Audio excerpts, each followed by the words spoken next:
So I'd like to welcome Ray Royer to the stage. Ray Royer's firefighting career and his life experience allows him a unique perspective related to fire safety.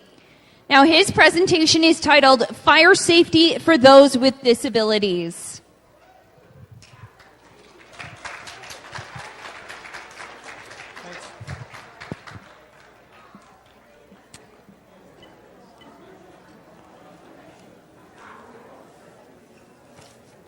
Well, hello everyone. I had over 30 years experience as a firefighter before I acquired my spinal cord injury, and I guess I come to you today to speak from that perspective.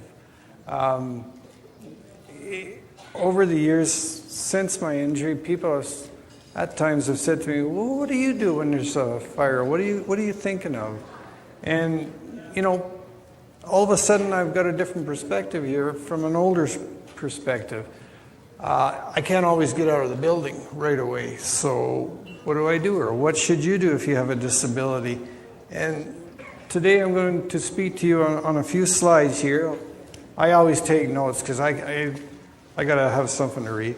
But I'm going to speak to you about how you can look at the building you're in a little differently, like if it's a high rise, or if it's a 4-story walk-up, or if it's just a regular bungalow. How can I look at this building a little differently, and what should I be thinking of?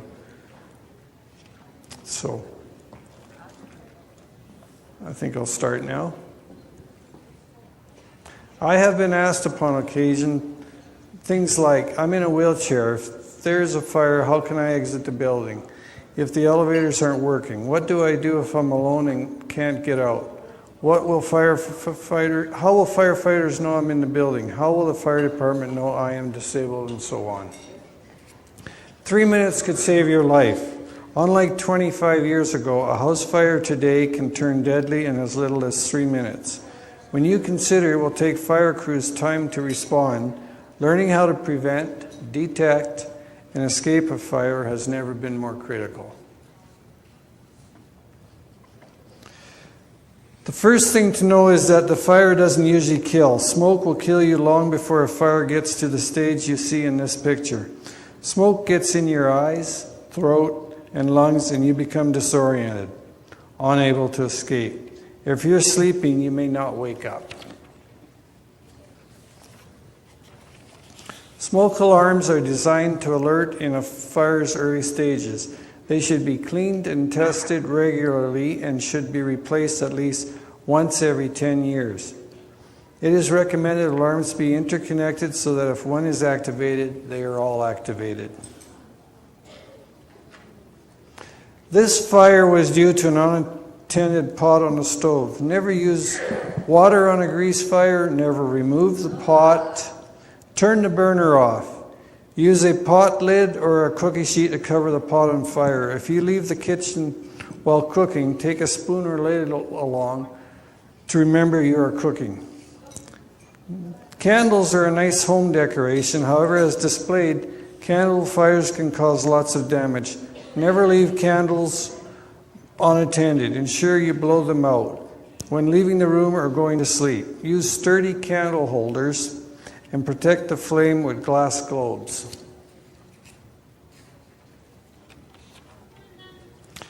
An improperly disposed cigarette in a plant pot was the cause of this $10 million fire. 182 suites were damaged and 400 residents were displaced. Planter pots contain combustible materials such as peat moss, which can smolder for hours. You should know the building you are in. Your level of disability is an important factor in choosing where you sleep. Having a second-floor bedroom may not be a good choice if you are in a wheelchair. You may want to consider a bedroom on the first floor. In a typical bungalow, as in this picture, bedrooms are on the main floor. Try to have 2 ways out of every room. Keep hallways and doorways clear of clutter. Have a designated meeting place or muster point outside. This way, everyone can be accounted for. Depending on your abilities and or disabilities, Leaving by a window may not be an option. As a family, decide who will be responsible for helping you escape, especially during sleeping hours. Security bars on windows and doors must be quick release mechanism to make escape possible. This four-story walk-up contains hundreds of residents and thankfully a firewall pointed out here. A firewall is a non-combustible wall designed to separate a building into separate structures. This limits the spread of fire. The firewall is usually seen protruding through the roof. How do you know if you have a firewall? There will be fire doors in the hallway. These doors will close when the alarm system is activated. Other safety features include emergency lighting, sprinkler systems, fire extinguishers, smoke detectors, fire pull stations. In an alarm situation, elevators go to the ground floor. These can be operated by the fire department. Stairwells are separate structures within these buildings. They are used for evacuation and refuge, providing time until emergency crews arrive. For fire safety, these buildings are made of concrete and fire-protected steel. They serve multiple purposes from condos and apartments to office towers. This particular building has both offices and condos in it. Be aware of the closest stairwell from your location. With elevators moving to the ground floor, people will exit the building by stairwells. If your disability does not allow this, then you should have a plan including assistance from buddies. For example, one to stay with you and another to inform fire crews of your location. With any escape plan, there are two objectives. First, to get out, and secondly, go to your predetermined meeting place. Have a floor layout of your home or office so you can determine possible routes of exit.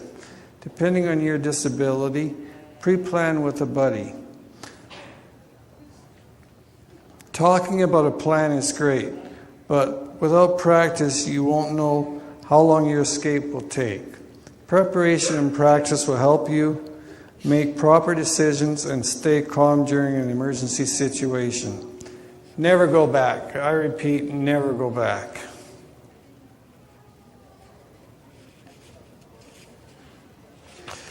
Everyone should have an emergency kit. It should include items to assist with escape, including flashlight and keys in a small, compact, watertight bag. Other items to consider are eyeglasses, medications, cell phone, important phone numbers, and insurance papers. If you are trapped because of smoke in the hallway, seal the openings around the doors and vents with bedding or towels. If smoke is coming into your room, stay low. Opening a window might make it worse. Call 911 and notify the fire department of your location. So to recap, you have 3 minutes to escape. By knowing your building and its construction, you will know its safe points, such as stairwells and firewalls. You should know how to get out, and if you can't, then know what to do, where to go. Make a plan and practice your plan. Have your emergency kit ready, and remember, fire prevention starts with you. Thank you.